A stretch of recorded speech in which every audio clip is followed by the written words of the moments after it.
श्रीमद् भगवद गीता अध्याय संख्या 7वां अध्याय श्लोक संख्या 5 चल रहा था। अप्रयम इतस्त्वन्याम प्रकृतिम विद्धि में प्राम जीवभूता महाबाहो ये येदम धार्यते जगत। तो इसमें हमने कल चर्चा की थी। इसकी भावानुवाद हो गया था या नहीं हुआ अभी?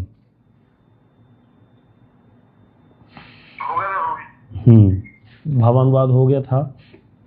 इसकी अभी आगे गुरुदेव की टीका पढ़ते हैं। तो ये क्या है, किस प्रकृति की बात कर रहे हैं भगवान? पहले भगवान ने बताया कि भाई एक मेरी जड़ा प्रकृति है जिसमें सारे तत्वों के बारे में चर्चा की, पृथ्वी जल अग्नि वायु आकाश और मन बुद्धि इत्यादि। ये सारे हमने तो 24 तत्वों की चर्चा की, यहाँ पर 8 ही तत्व बताए गए हैं, इनमें सारे मान लिए जाएंगे। तो पहले भगवान ने जब यह कही तो उसके बाद कहा कि वो जो मैंने 8 वेदों वाली प्रकृति की बात की थी वो तो निकृष्ट है, उसके भी श्रेष्ठ जो उत्कृष्ट प्रकृति जो मेरी जीव स्वरूप एक शक्ति और है, जीव जिसको जीव शक्ति कहते हैं, वो जो मेरी प्रकृति है, जो जीव शक्ति है, वो क्या है, इससे उत्कृष्ट है, जिसके द्वारा है जगत अपने कर्म द्वारा भोगने के लिए गृहीत होता है। मतलब वो क्योंकि वो जीव भोग करने आया है तो आत्मा जो है उसको जीवात्मा जीव शक्ति से उसका उत्पन्न हुई और भोग करने के लिए गृहीत किया कि इसको माया को, बहिरंगा माया को, उसको भोग करता है। तो इसलिए कह रहे हैं कि आगे गुरुदेव की टीका पढ़ते हैं। इसके अतिरिक्त मेरी एक तटस्था प्रकृति है जिसे प्रा प्रकृति कहा जाता है। इसको जीव शक्ति, तटस्था शक्ति, तटस्था प्रकृति, जीव प्रकृति कुछ भी कह सकते हो। प्रकृति का अर्थ ही है यहाँ पर शक्ति भगवान की। तो यहाँ पर तटस्था प्रकृति या इसे जिसे प्रा प्रकृति भी कहते हैं। परा अर्थात जो श्रेष्ठ है अपरा से। अपरा कौन सी है? जो बहिरंगा है। बहिरंगा बोल दो अपरा, अपरा जो है बहिरंगा है, या माया शक्ति बोल दो, महामाया बोल दो, एक ही बात है। वह प्रकृति चैतन्य स्वरूपा और जीव स्वरूपा है। चैतन्य अर्थात क्योंकि आत्मा में चेतनता है। कल हम इसी को लास्ट में डिस्कस किया था। जड़ और चेतन में क्या डिफरेंस है, कोई बताएगा? जड़ किसको कहते हैं?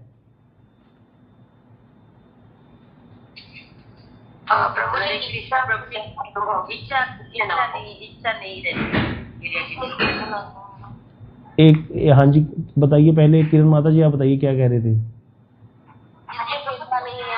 आत्मा नहीं जिसमें वो जागृत नहीं सकता, ऐसे नहीं होता। एक चीज बताए, शब्द बताइए जो यूज किए थे हमने, जिसके अंदर क्या क्या नहीं है वो चेतन कहलाता है, क्या है जड़ कहलाता है, जिसके अंदर है वो चेतन कहलाता है। हाँ जी संजय प्रभु आप बताओ क्या बताया था मैंने? प्रभु जो जड़ है उसकी कोई क्रिया नहीं है, उसमें आत्मा नहीं है, उसके आत्मा की बात नहीं कही थी। मतलब कि क्रिया नहीं है, वो क्रिया नहीं कर सकता। ओनली क्रिया नहीं है, और क्या बताया था? वो नहीं है प्रभु जी। कोई कुछ बता रहा है, कोई कुछ। एक चीज याद कर लो जो नोट कर लिया करो जो बताया जाता है, जिसके अंदर अनुभव शक्ति नहीं होती है और इच्छा शक्ति नहीं होती। 3 चीजें बताई थी आपने प्रभु। हाँ क्या क्या? एक तो बताया था उसमें इच्छा शक्ति नहीं होती, जो जड़ होता है उसमें अनुभव शक्ति नहीं होती है और उसमें क्रिया शक्ति नहीं। हाँ ये 3 चीजें बताई थी। और कोई कह रहा है आत्मा नहीं है। आत्मा की बात मत करो यहाँ पर। जड़ का अर्थ क्या है? जिसके अंदर अनुभव, क्रिया और क्या बताया था? इच्छा। 3 शक्ति नहीं है। इच्छा शक्ति नहीं है, जो अपनी इच्छा नहीं कर सकता। कोई भी जड़ वस्तु, जैसे ये यहाँ पर एक डिवाइस रखा हुआ है, ये कोई इच्छा नहीं कर सकता, तो ये जड़ है। ना ये इच्छा कर सकता है, ये ना ये अनुभव कर सकता है, ना ये क्रिया कर सकता है अपनी मर्जी से। तो जिसके अंदर इच्छा अनुभव क्रिया नहीं है वो जड़ है। जिसके अंदर इच्छा अनुभव और क्रिया है वो चेतन कहलाएगा। अब पेड़ पौधों की बात करें तो पेड़ पौधों में भी चेतनता होती है, वो अनुभव कर सकते हैं, लेकिन हमें पता नहीं चलता क्योंकि उनकी जो चेतनता है वो आच्छादित होती है। ऐसी जो ये है पर्वत इत्यादि है, ये इनमें भी प्राण होते हैं लेकिन वो आच्छादित चेतन है। तो चेतनता जो है जिसके अंदर बिल्कुल भी नहीं है वो कौन है? जिसके अंदर इच्छा क्रिया और अनुभव नहीं है, उसको कहते हैं जड़ा। तो पहले वाली जो प्रकृति है वो जड़ा है, जो पृथ्वी जल अग्नि वायु आकाश है, ये जड़ा प्रकृति है भगवान की। मन बुद्धि अहंकार, इसमें मन जड़ है या चेतन है? देखते हैं कौन आंसर देता है।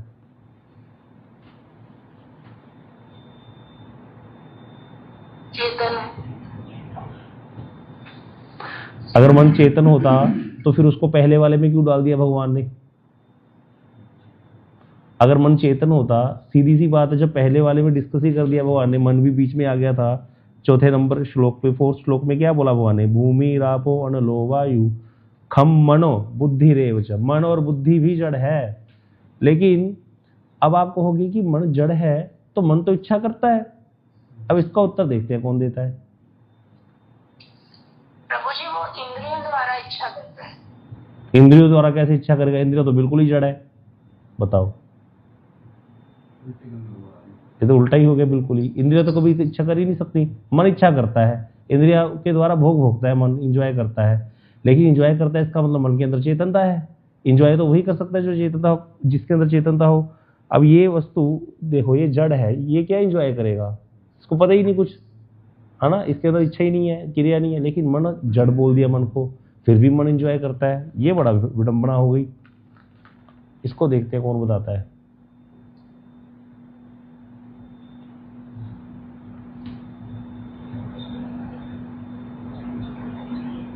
हरे कृष्ण प्रभु जी। हाँ जी। प्रभु जी मन जैसे सूक्ष्म है, वो मतलब जैसे सूक्ष्म वस्तु होती है, वो स्थूल पे। ठीक है, फिर उससे क्या हो जाएगा?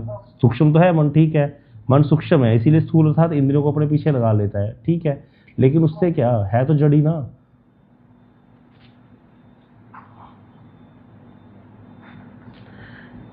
प्रभु जी वो शरीर से बनती चीजों की इच्छा करता है। मन आत्मा है ना, इसलिए मन वो जब आत्मा मन इच्छा कैसे कर सकता है? मन तो जड़ है। चेतनता इच्छा करना तो आत्मा का गुण है। इच्छा तो आत्मा ने करी थी ना। आत्मा ने क्या इच्छा करी? भोग करने की इच्छा करी संसार को। इसीलिए भगवान ने, जीवात्मा ने जब भोग करने की इच्छा की, तो उस भोग की इच्छा को देखते हुए ये जड़ा प्रकृति का निर्माण किया। उसको शरीर देना पड़ा, फिर भोग में शरीर देना पड़ा। तो यहाँ पर मन भी जड़ ही है, लेकिन मन के द्वारा ही इंद्रियां भोग भोगेंगी। इसीलिए जड़ होने पर भी मन के अंदर क्या है? चेतनता रखने का गुण है। मतलब क्या है? जैसे आभास है, चेतना आभास है मन। जैसे एक लोहार की धोकनी होती है ना, वो भी सांस लेती है, लेकिन वो सांस कैसे लेती है? वो उसको चलाता है ऐसे ऐसे करके, तब उसके अंदर ऐसे लगता है जैसे प्राण आ गई। तो वो वैसे तो वो प्राण है नहीं ना उसके अंदर। लोहार क्या होता है? वो उसकी जो धोकनी है। इसी प्रकार जैसे इसको कैसे समझेंगे? जैसे एक बल्ब जला दिया हमने, ठीक है, बल्ब जला दिया और उसको ढक दिया। अब जो है उसका प्रकाश को हमने क्या कर दिया? आच्छादित कर दिया। उसके बीच में थोड़ा और गैप देकर के हमने उसको और ढक दिया काले कपड़े से। तो लेकिन जो बीच का जो जगह बच गई ना उसके अंदर भी प्रकाश होगा। किसके कारण? बल्ब के कारण। बल्ब का जो प्रकाश है, बीच वाला जो कपड़ा ढका था ना, वो थोड़ा ट्रांसपेरेंट था। ऊपर वाला कपड़ा जो है वो बिल्कुल काला है। बीच में जो स्पेस है उसमें क्या होगा? प्रकाश होगा। अब कोई जो व्यक्ति को बल्ब का नहीं पता, वो उसको लगेगा कपड़े में से प्रकाश आ रहा है, लेकिन कपड़े से कपड़ा प्रकाश नहीं कर रहा। प्रकाश तो बल्ब के कारण है, जैसे वो है ना? पे उड़ाते नहीं है, हाँ। लगता क्या है कि उसी से प्रकाश है। क्या बोलते हैं उसको? गड़बड़ा क्या? क्या बोलते हैं हाँ, उसको? तो क्या होता है उसमें फिर? उसमें भी अंदर होती है ना लाइट, तो हाँ। बाहर से ऐसा लगता है कि उसी में से लाइट आ रही है। हाँ, तो इसी प्रकार यहाँ पर मन जो है वो क्या है? चेतन आभास है, चेतन नहीं है। चेतन आभास है मन के अंदर। वो किसके कारण है? आत्मा के कारण। अब आत्मा मतलब आत्मा ने क्या करा था? भोग करने की इच्छा करी थी। सारा कुछ फंसे हम अपनी इच्छा के कारण। तो इसीलिए मन मिला, इसीलिए इंद्रियां मिली, इसीलिए सारा कुछ मिला है। तो मन क्या है? वैसे तो जड़ है, लेकिन जब शरीर के अंदर वास कर रहा है मन, जब तक सूक्ष्म शरीर का नाश नहीं हुआ, तब तक मन के अंदर चेतनाभास है, वो आत्मा के कारण। इसीलिए तो जब व्यक्ति का शरीर छूटता है, तो कौन सा शरीर छूटता है? स्थूल शरीर छूटता है या सूक्ष्म शरीर छूटता है? स्थूल शरीर छूट जाता है। स्थूल शरीर अर्थात ये जो दिख रहा है, ये शरीर छूट जाता है। लेकिन अंदर जो मन है, सूक्ष्म जो मन है, वो बुद्धि के साथ पैकेज बनकर के साथ जाता है। और जिस प्रकार की भाव राशियां हमारे अंदर अभी चल रही हैं, मान लो मेरे प्राण अभी चले जाए, जिस प्रकार की मेरी सोच है, जिस प्रकार के मेरे संस्कार हैं, उसके अनुसार ही अगला जन्म डिसाइड होगा। क्योंकि मन पे तो छाप है ना। इसीलिए कहा जाता है कभी अपने संस्कार ना खराब होने दो, अपने संस्कार भक्ति वाले बना लो, ज्यादा मन को लगा लो भक्ति में, क्योंकि मन ही डिसाइड कराएगा अगला जन्म। अब मन तो जड़ है, फिर वही बात आ गई, मन तो जड़ है, मन कैसे डिसाइड करा रहा है अगला जन्म? मन तो इच्छा कर ही नहीं सकता। लेकिन मन के अंदर चेतनाभास है, इसीलिए मन जड़ भी है, चेतन भी है एक तरह से। चेतन किसके कारण है? आत्मा के कारण। लेकिन क्योंकि इच्छा करी भोग की, इसीलिए मन गलत वस्तु सोचता है। इसी को भक्ति कर करके हमें क्या करना है? भजन करके इसको समझ करके अपने विवेक से, अपनी बुद्धि से जागृत करके भगवान की भक्ति में लगाना है। इसीलिए कहा बिन सत्संग विवेक ना हुई। वो विवेक क्या है? यही जाग जाना कि मैं भैया आत्मा हूं, मेरा कल्याण किसमें है, मैं फंसा पड़ा हूं भोग की इच्छाओं के कारण, और ये इच्छाएं बिल्कुल गलत है। जिस दिन ये पूरी तरह से भान हो जाता है, हमको सत्संग भान कराता है। आप सब लोग जो ज्वाइन करके बैठे हो 50-60 लोग, ये वही हैं जिनके अंदर थोड़ा चेतना आ गई है, जिनका थोड़ा विवेक जागृत हो चुका है, लेकिन अभी पूरा नहीं हुआ। अभी भी हमारे मन में, हम कनिष्ठ वैष्णव हूं, मैं तो अपनी बात कह रहा हूँ, कनिष्ठ वैष्णव हूं, इसीलिए मन में इच्छा आई जाती है भोग की, संसार की, तो इसीलिए वो फंसा हुआ है अभी भी। जितना जितना चेतनता जागृत हो जाएगी, उसकी विवेक जागृत हो जाएगा, उतना फिर वो क्या हो जाएगा, हट जाएगा इस संसार से और भक्ति में लग जाएगा।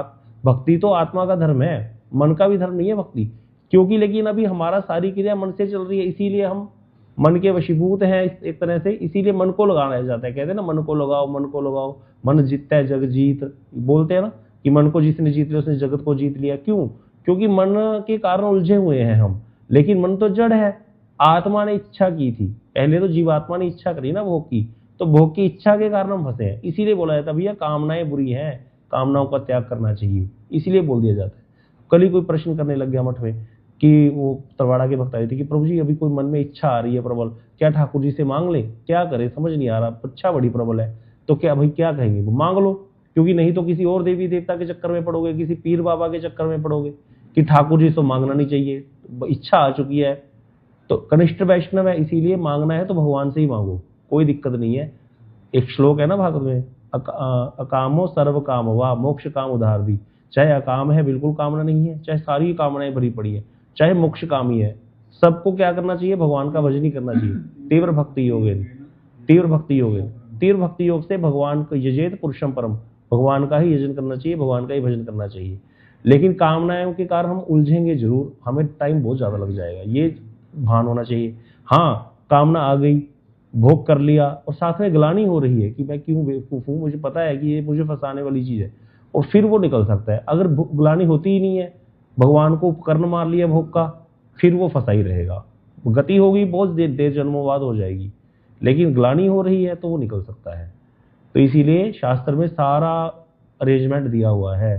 तो इसको याद रखना है कि मन जो है वो है तो जड़, लेकिन वो चेतना आभास है मन का। अगर कोई कहे मन चेतन भी है जड़ भी है, ये कैसे है? तो ये जैसे कि हमने, वैसे तो जड़ है मन, क्योंकि मन 8 प्रकार की प्रकृति जो भगवान ने पहले बता दिया, जो हमने 20 तत्व डिस्कस किए, 24 तत्व उसमें ही आता है, वो सारे जड़ ही है, माइक सृष्टि है ये। तो उसमें मन चेतन नहीं है, लेकिन आत्मा के संपर्क में आते ही मन के अंदर चेतनाभास आ जाता है। तो इसको याद रखना है ऐसे। और जिसके अंदर इच्छा, क्रिया और अनुभव हो वही होता है चेतन, अदरवाइज वो जड़ होता है। तो यहाँ कह रहे हैं ये जो प्रकृति चैतन्य स्वरूपा अर्थात जीवात्मा, ये जीव स्वरूपा है। समस्त जीव उसी शक्ति से मिश्रित अर्थात उत्पन्न होकर के इस जड़ जगत को चैतन्य विशिष्ट किए हुए हैं। मतलब जड़ जगत को चैतन्य विशिष्ट किसने किया? आत्मा ने किया। आत्मा निकल जाए सबकी एकदम से इस संसार में, सबकी आत्माएं बाहर कर दे भगवान, मान लो लीला करे भगवान, एक दिखाए हमको, सबकी आत्माएं निकल जाए तो क्या हो जाएगा? सब कुछ जड़ हो जाएगा। चैतन्य विशिष्ट किसने किया? आत्मा ने तो किया संसार को। सारा कुछ इतना बढ़िया लग रहा है जो, वो आत्मा के कारण है। जिस दिन आत्मा निकल गई, क्या है? आत्मा निकल जाती है, जिनको हम इतना प्रेम करते हैं, इतना चूमते हैं, इतना उनको आदर करते हैं, जिनके प्रति जिनके बिना हमारा मन नहीं लगता, उस व्यक्ति को घर के बाहर रख दिया जाता है जब वो उससे शरीर से आत्मा निकल जाती है। शरीर तो यहीं रखा है जिसको प्यार करते थे। कोई व्यक्ति सुंदरता पे मरता है किसी की, मान लो वो सुंदर शरीर तो वही है, अगर आत्मा निकल जाए तो क्या है?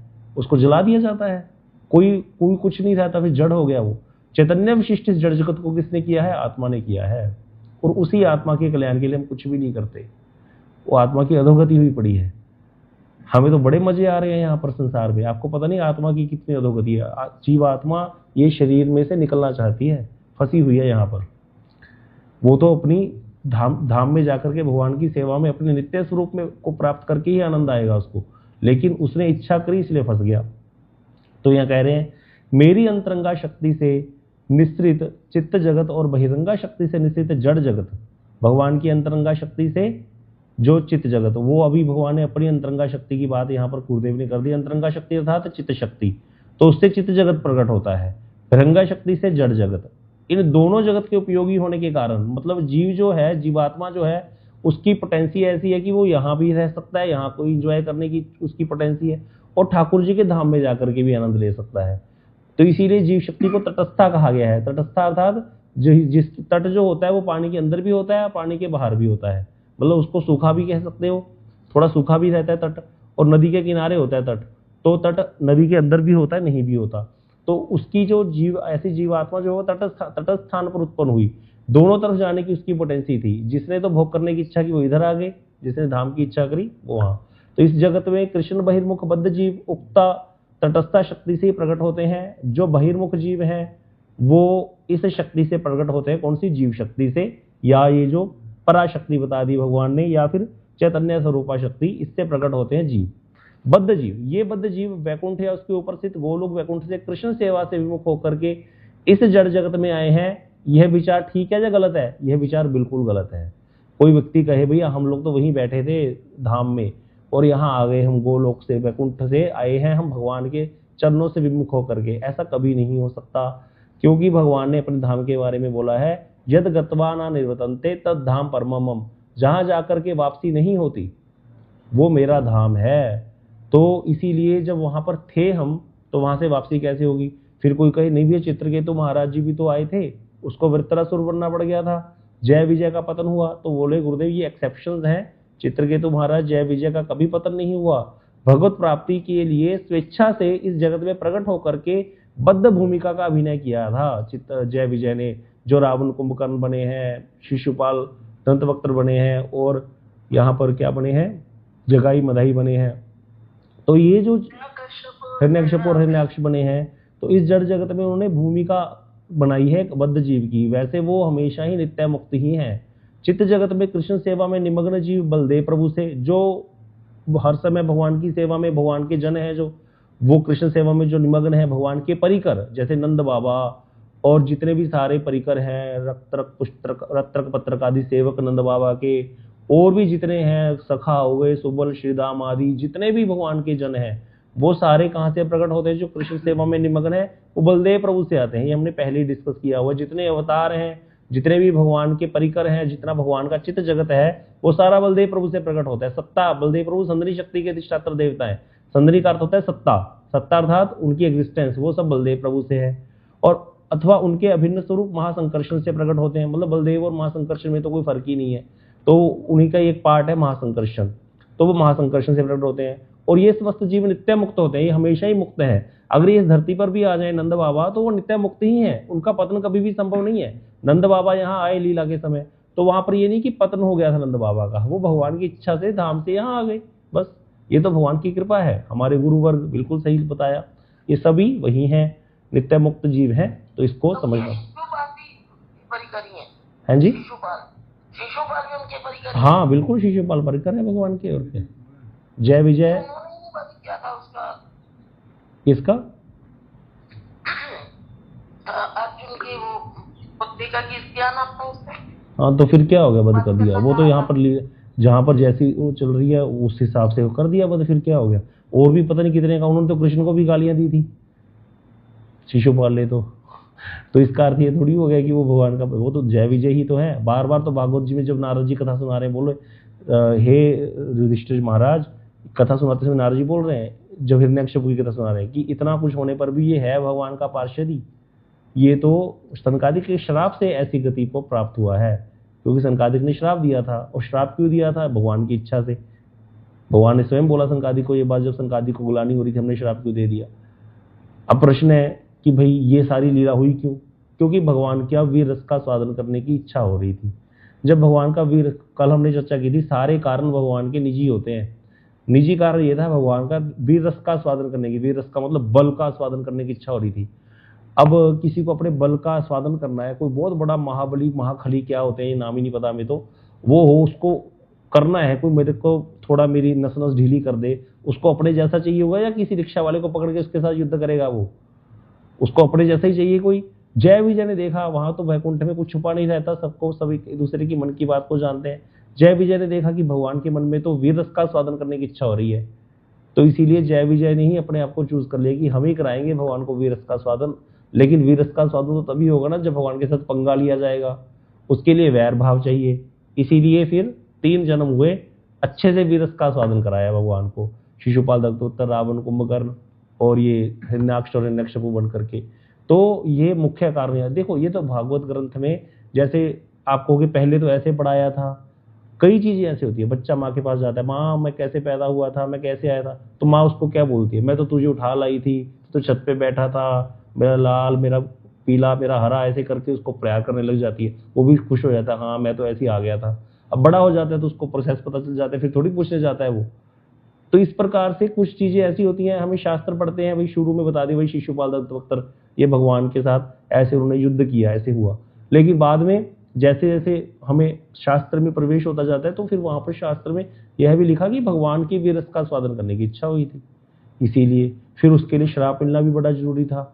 इसीलिए फिर लक्ष्मी देवी का अपराध किया जय विजय ने। लक्ष्मी देवी एक बार ठाकुर जी के अंदर जाना चाहती, उनको रोक दिया। उन्होंने कहा मुझे रोक दिया, तुम्हारा वैकुंठ से पतन होगा, ये लक्ष्मी देवी ने बोल दिया। तो ये भी कथा भागवत में आती है। उसके बाद फिर वो सनकादिक ऋषि आ गए, उनको रोक दिया। तो इस तरह से ये सारी चीजें हुई हैं। तो यहां पर वो है भगवान के पार्षद ही। अगला श्लोक कर रहे हैं। हाँ जी मनीष प्रभु, आपका प्रश्न था कोई? तो इसका मतलब ये हो गई, आत्मा तो जब तक तप शक्ति पे थी, तटस्थ स्थान पर थे हम, तो उसे भोग की इच्छा की, तो वो तो भोग ही चाहती, हमारी आत्मा शुरू से भोग चाहती थी। बिल्कुल। हम जबरदस्ती उसको ऊपर भेजना चाहते हैं, भगवान के पास जबरदस्ती जाना चाहते हैं। मत जाओ, ना जाओ, कोई टेंशन ही नहीं है प्रभु जी, बिल्कुल मत जाओ, करो एंजॉय। देखो सीधी सी बात है ना, हमने भोग की इच्छा की। हाँ जी, हाँ जी बोलो। मतलब कि मेरे जो मेरी आत्मा की, जो मेरी आत्मा का स्वभाव है, मतलब कि जो आत्मा का बिल्कुल ठीक है। ना कि मैं भोग चाहता था। हाँ बिल्कुल। वो दे दिया मेरे को। हाँ तो जबरदस्ती उसको भगवान के पास लेके आना चाहता हूँ। जबरदस्ती जहाँ आत्मा की अपनी इच्छा कैसे हुई, मतलब ये क्वेश्चन है, मतलब ये क्वेश्चन। हाँ, आत्मा की अपनी इच्छा कैसे होगी, या कैसे होगी आप ये कह रहे हो? अच्छा कैसे होगी, जहाँ भी आत्मा, आपने कहा कि आत्मा चाहती है कि मैं वहां पे जाऊं भगवान के पास। पीछे हम जब श्लोक कर रहे थे ना, आत्मा चाहती तो है कि मैं इसे, हाँ आपने कहा, सही बात है। हाँ वो कैसे चाहती है? क्योंकि आत्मा की पोटेंसी है कि वो इंजॉय करना चाहती है, लेकिन उसने गलत सोच लिया कि जगत में इंजॉय हो जाएगा, जड़ जगत में। हाँ, भोक्ता होकर के इंजॉय नहीं हो सकता, दूसरे की प्रॉपर्टी है। ये जब आत्मा को भान हो जाएगा कि दास बन करके इंजॉय हो सकता है। बढ़िया जो लोग होते हैं उनके नौकर देखो कैसे रहते हैं। कभी बढ़िया लोग जो होते हैं ना, बड़े लैंडलॉर्ड होते हैं, उनके नौकरों के घर देखना, उनके नौकरों की ऐशो आराम देखना। उनके नौकर, हम जो मिडिल क्लास लोग हैं ना, उनसे भी बड़े होते हैं उनके नौकरों के ठाठ, जो बढ़िया जैसे राष्ट्रपति का होगा कोई ऐसे। क्योंकि उनके जो नौकर होते हैं ना, वो भी साधारण थोड़ी होंगे। इसी प्रकार भगवान क्या है, वैकुंठनाथ है ना, जिनके पास सब कुछ है, वो मिलेनियर है भगवान। लक्ष्मी उनके चरणों में बैठी है, अब उनका दास कैसा होगा, है ना। तो इसीलिए आत्मा जो है भोग करने आई, ठीक है, लेकिन आत्मा को जब ये समझ में आ गया भोग यहाँ नहीं, भोग तो कहीं और ही है, असली भोग तो कहीं और है, असली आनंद तो कहीं और है, तब वो जाके इसी प्रकार की चेष्टा करेगी। तो इसीलिए आत्मा जो आपने कहा कि भाई भोग करने की इच्छा कर रही है, तो हमने तो उसको विपरीत कर दिया, मतलब हम तो उसके ऑपोजिट चल रहे हैं भगवान के। तो ऑपोजिट नहीं चल रहे, हम उसको उसके निज घर में पहुंचा रहे हैं, जहां पर उसका और अच्छा एंजॉयमेंट होगा, जहां पर वो और अच्छे से एंजॉय कर सकती है।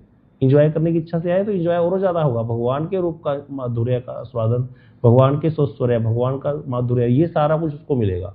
तो लेकिन यहाँ पर वो उसको लगा कि मैं अपना भोक्ता हूँ, अभिमान कर लिया उसने कि मैं भोक्ता हूँ। ये कारण, इस कारण से वो फंस गई। जब ये समझ में आ गया शास्त्र के द्वारा, इसलिए शास्त्र भेज दिए कृष्ण ने कि भैया तुमने इच्छा गलत कर ली, तुम्हारी इच्छा गलत थी। ये जब भान हो गया तब वो रहेगी। लेकिन आपने जो कही ना बात, वो गलत नहीं है कि आत्मा का तो स्वभाव ही है ना कि भोग करेगी, इसीलिए तो हमारे से भोग नहीं छूट रहा। इतनी कथा सुनकर के क्या हमसे भोग छूटता है? थोड़ी देर में ही हमारे मन में भोग की इच्छाएं शुरू हो जाती है। हर समय हर पल जीव भोग कर रहा है, जीवथा जीवात्मा, क्योंकि उसकी भोग की इच्छा से वो यहाँ आया है। अब ये इच्छा का दमन करना ये सत्संग के द्वारा होगा, ऐसे कभी नहीं हो सकता। सत्संग के द्वारा उसको पता चलता है। जैसे कुंती देवी थी, उसको भगवान का सानिध्य मिला, फिर उसने कहा भगवान को मुझे दुख दे दो। दुख के में भान रहता है हमको कि ये फंसने, हम गलत जगह फंस गए। अब आत्मा भोग करने की इच्छा से आई, यहाँ भोग कर रही है, फिर वापस जाने की जरूरत ही क्या है भाई? ना जाओ। लेकिन भोग में दुख है कि नहीं है? यहाँ वाले भोग में दुख है, वहां वाले भोग में कोई दुख नहीं है, वहां आनंद ही आनंद है, क्योंकि वहां सेवा आनंद है, यहाँ पर भोग आनंद है। ये दुख का कारण है, लेकिन वहां पर दुख नहीं है, वहां पर हर समय सुख है, परमानंद है वहां पर। तो इसीलिए फिर कृष्ण आकर के दिखाते हैं अपने परिकरों के द्वारा कि देखो कितना सुख मेरे को और मेरे भक्तों को प्राप्त हो रहा है। तभी जाकर के जीव भागता है उधर। हाँ जी परविंदर प्रभु, क्या प्रश्न है? हरे कृष्ण प्रभु जी, धन्यवाद प्रणाम। प्रभु जी फिर तो जो ज्ञानी की आत्मा है वो सर्वश्रेष्ठ होगी, उनको तो भोग की इच्छा नहीं रहती ना? नहीं नहीं, ऐसे कैसे होगी? ज्ञानी को भी कहाँ होती नहीं भोग की इच्छा? आप कभी किसी ज्ञानी को मिले, आपने देखा उसको भोग की इच्छा नहीं होती? वो तो इच्छाओं का दमन करते हैं। वो कहते हैं ना इति ना इति, भाई भोग के कारण फंस गए, ऐसा सोचते हैं और फिर भोग को, अपनी इच्छाओं का दमन करने की चेष्टा करते हैं और फिर निष्काम कर्मों का आश्रय ग्रहण करते हैं। हमने ऐसे सुन लिया सारा कुछ, ये प्रोसेस पालन करना आसान है ज्ञानियों का? पहले तो निष्काम करना होना पड़ेगा, फिर उसका निष्काम कर्म योग करना पड़ेगा, फिर उससे चित्त की शुद्धि होगी। करके देख लो कभी, आसान नहीं है। हाँ अगर मिल भी जाए तो वहीं रुक जाता है। हाँ, और वो अगर कुछ प्राप्त हो भी गया तो क्या होगा उनसे? संसार के भोग छूट गए तो क्या हो गया? छूट गए, चलो मान लो संसारी के ज्ञानी ने सारा कुछ कर लिया बहुत अच्छे से है, जो सारा प्रोसेस फॉलो, उससे भी क्या होगा? आत्मा का ज्ञान हो जाएगा, उसको मैं आत्मा हूँ, फिर क्या हो गया? परमात्मा वाला आनंद तो उसको मिला ही नहीं ना। जैसे एक व्यक्ति जेल से छूटा है ना, उसको ये तो पता ही नहीं कहाँ जाना है, घर तो है ही नहीं, घर का पता तो है ही नहीं अब। लेकिन जो दूसरा वाला है उसके घर वाले खड़े हैं सामने, भक्तों का ये वाला होता है। तो जेल से तो दोनों छूटते हैं, ज्ञानी भी भक्त भी। संसार बंधन तो दोनों के नाश होते हैं, लेकिन भक्त को तो पता है ना, पता उसको तो लेके आने वाले खड़े हैं वहां पर सामने, बाजे गाजे बजा करके लेके आने वाले खड़े हैं, सारा कुछ तैयार करा हुआ है उसके लिए। और ज्ञानी का क्या है? वो तो शुष्क है, उसको पता ही नहीं कुछ, क्योंकि वहां पर वो अपने आप को ही भगवान मानने लग गया, मैं ब्रह्म हूँ। हाँ जी रेणु दीदी, आपका क्या प्रश्न है? हरे कृष्णा प्रभु जी। प्रभु जी भोग करते करते जैसे मन में फिर भी शांति नहीं होती, तो तभी आत्मा आगे फिर भगवान के धाम की इच्छा करती है ना? हाँ, ये अच्छा प्रश्न है कि भाई जीव कैसे छोड़ेगा भोग को, है ना? यही सोच रहे हो ना, जीवात्मा भोग के विषय में कैसे निकलेगी? तो इसकी मैं आपको कथा सुनानी ही थी, या सुनी लीजिए। ये ऐसे नहीं छोड़ सकता जीव। इसका तरीका एक ही है, जो कुंती देवी ने बोला था भगवान ने, कि मुझे दुख प्रदान करो। अब ये बड़ा भयंकर है भैया, दुख मांगने भगवान से है। हम तो यहाँ एंजॉय करने बैठे थे और आपने कह दिया दुखों को स्वीकार करो। क्यों? दुख जब आएगा ना तभी जीव निकल सकता है। अगर हम इंजॉयमेंट कर रहे हैं यहाँ पर तो हमें फील ही नहीं होगा कभी। एक बार हमारे एक प्रभु जी संगरूर कथा करने आए, तो उन्होंने, हमारे एक प्रभु जी है चिंटू प्रभु संगरूर में, तो उन्होंने कहा कि भैया संसार दुखालय है, सबको दुख अनुभव हो रहा है। तो उन्होंने कहा हाँ जी सबने। तो वो चिंटू ने बोला नहीं, मेरे को कोई दुख नहीं है। तो प्रभु जी ने साफ बोल दिया, तुम्हारे पे टाइम ज़्यादा लगाना पड़ेगा। पहले तो तुम्हें यही नहीं फील हो रहा कि हम दुखी हैं, तुम्हारे पे पहले बहुत ज़्यादा टाइम देना पड़ेगा हमको। तुम्हें तो यही लग रहा है कि यहाँ पे मजे आ रहे हैं। वो वैसे बड़ा शांत बंदा है, मतलब हम अभी रहते हैं वहीं पे हैं, वैसे शांत है, कोई ज़्यादा किसी का जेब नहीं काटते, अच्छे लोग हैं, लेकिन उसको अच्छा लगता है भाई, साधारण व्यक्ति है, कर्मी व्यक्ति है, अच्छा लगता है उसको। अब ऐसे व्यक्ति को ये अनुभव कराना कि भैया तुम फंसे हुए हो पहले, तो ये बड़ा मुश्किल है। तो ये बड़ा जरूरी है, इसीलिए दुख हमें आए, दुख में ही हमको अनुभव होगा कि भैया ये जगह सही नहीं है, यहाँ से जाना पड़ेगा, तभी निकलेगा व्यक्ति। नहीं तो भाई यहाँ पे इंजॉय, यहाँ पे तो है ही इंजॉय, फिर थोड़ी छोटी बैठा रहेगा तो निकलेगा। उपाय क्या है? एक व्यक्ति था, उसके पास एक बकरी थी। अब बकरी थी उसकी, तो उसने कहा भैया मेरी जो बकरी है उसको कोई जो है अगर पूरा खिला देगा, संतुष्ट कर देगा खिला करके, तो मैं उसको अपना घर दे दूंगा। उस व्यक्ति के ना पास बहुत कर्जा हो गया था, है ना, तो वो चुका नहीं पा रहा था। अब उसने यही उपाय सोचा कर्जा चुकाने का, तो उसने सब जगह घोषणा कर दी, जो मेरी बकरी को खिला देगा, संतुष्ट कर देगा खिला करके, उसको मैं अपना घर दे दूंगा। जो अब नहीं तो कहता फिर मैं उससे पैसे लूंगा दुगने, मतलब जैसे 100 रुपये रख दिए उसने या 200 ऐसे पैसे लेता था वो। अब लोग आया करें, उसकी बकरी को खिलाया करें, पट्ठे खाए बकरी, और कहा करे भैया खिला दिए तुम्हारी बकरी को पट्ठे, बहुत सारे पट्ठे खिला दिए एक व्यक्ति ने। वो कहता अच्छा मैं टेस्ट करता हूँ। अब जैसे वो टेस्ट करता तो थोड़ा सा पट्ठे और ले जाता बकरी के आगे, वो जो होते हैं वो घास, तो बकरी उसको फिर मुंह मारती। वो कहता कहाँ हुई है संतुष्ट मेरी बकरी, देखो खा रही है। तो वो व्यक्ति हार जाता। ऐसे करते करते उसने सबसे पैसे लेने शुरू कर दिए। अब ऐसे वो उसने तो सब लोग उसको हैरान हो रहे, भैया पता नहीं कैसी बकरी है, इतना खिला देते हैं पट्ठों को फिर मुंह मारती है ना। लेकिन वो जो है व्यक्ति ऐसी मालामाल हो गया और उसको अपना सारा कर्जा भी उसने चुका दिया। और ये कार्य उसको अच्छा लगा और यही घोषणा उसने कर रखी थी, जो भी खिला देगा। अब वो इनाम बढ़ाता गया क्योंकि उसके पैसे भी आ गए थे। अब वो उसने साथ में 10,000 रुपये और दूंगा, 20,000 और दूंगा, ऐसे करते करते लोगों को भी लोभ हो जाता था, भैया घर भी मिल जाएगा, पैसे, वो बकरी तो है कितना खाएगी, खिला दो। लेकिन वो क्या करते थे, खिलाते थे, उसको बाद वो टेस्ट करता था, आगे लेके जाता उसके, तो वो मुंह मारती बकरी पट्ठे को। अब उसने क्या, उसको एक साधु मिल गए। साधु कहते ये बंदा बड़ा दुष्ट है, धूर्त है, ये इसको ठीक करना पड़ेगा। वो लगा भैया तेरी बकरी को मैं संतुष्ट करूंगा, लेकिन तू निकल जा यहाँ से और मैं इसको सारी रात खिलाऊंगा बैठ करके। बोले ठीक है, मुझे कोई आपत्ति नहीं है, लेकिन मैं टेस्ट करूंगा। बोले हाँ, अगले दिन तुम टेस्ट करना इसको। और साधु ने क्या किया, सारी रात बकरी को थोड़ा सा पट्टे उसके आगे किया करे, बकरी जैसे ही मुंह मारने लगे एक डंडा उसके मुंह पे मारे। फिर जब बकरी पट्टे खाने लगे थोड़ी देर बाद दिखाया करे, फिर डंडा मुंह पे, सारी रात उसके डंडे मारे मुंह पे उसकी। अब सुबह जब वो उसको करे पट्टे उसके आगे तो बकरी भागे, डंडा पड़ेगा। अब ऐसे करके उसने कहा भैया तेरी बकरी हो गई है, खा चुकी है, संतुष्ट, कि उसने एक भी नहीं खिलाया था उसको, कुछ खिलाया ही नहीं, ऐसे ही संतुष्ट कर दिया डंडे मार मार के ही। अब वो व्यक्ति लेके आए पट्टे, बकरी पीछे भागे। तो कहता हो गई ना तेरी बकरी संतुष्ट। तो यही है, हम भी वही बकरी हैं, हम कभी मुंह मारना नहीं छोड़ सकते भोग में, है ना। तो इसीलिए हम यही कहते हैं, जबकि कहते हैं भैया उठा ले, हर व्यक्ति कहता है भगवान को कभी ना कभी कह ही देता है कि इससे अच्छा तो मर ही जाते, लेकिन फिर दोबारा मुंह में फंसे रहते हैं। इसीलिए मोह सकल व्याधिन कर मूला, तेहि ते पुनि उपजेहि बहुसूला। ये मोह जो है ना संसार में इतना प्रबल है, इतना प्रबल है कि ये निकल ही सकता है। जैसे प्रभु जी बता रहे थे निष्ठुर कि भाई आत्मा का तो स्वभाव है भोग करने की थी, तो यही स्वभाव हमें उसको बदलना, उसको बताना है कि ये फंसे हुए बैठे हैं हम, इसीलिए ये इच्छाएं गलत हैं। तो इसीलिए हमें क्या करना है, गुरु वैष्णव के संग में धीरे धीरे धीरे धीरे करके ही चेतना जागृत हो जाती है, विवेक आ जाता है। जैसी एक व्यक्ति की दीक्षा होती है, ग्रंथों में लिखा है दीक्षा कालीन भक्त करे आत्मसमर्पण, दीक्षा कालीन भक्त करे आत्मसमर्पण, सही समय कृष्ण करे ताहे आत्मसम। उस समय कृष्ण उसको आत्मसम कर लेते हैं। दीक्षा के समय जीव के दो भाग हो जाते हैं शरीर के, इसीलिए कहा जाता है दीक्षा बहुत जरूरी है, वैष्णवी दीक्षा। दीक्षा के समय शरीर के दो पार्ट हो जाते हैं, एक चेतन और एक जड़। चेतन वाला पार्ट उसको भक्ति की तरफ लाएगा, क्योंकि उसने माला ले ली, पहले से जो कुछ नियम कर रहा है तभी तो दीक्षा लेगा। फिर माला करने लग गया, नियम करने लग गया, अब उसके शरीर का एक पार्ट तो हो गया चेतन की तरफ भागने वाला, ऊपर की तरफ जाने वाला, ऊपर के लोगों की गति को लेके जाने वाला।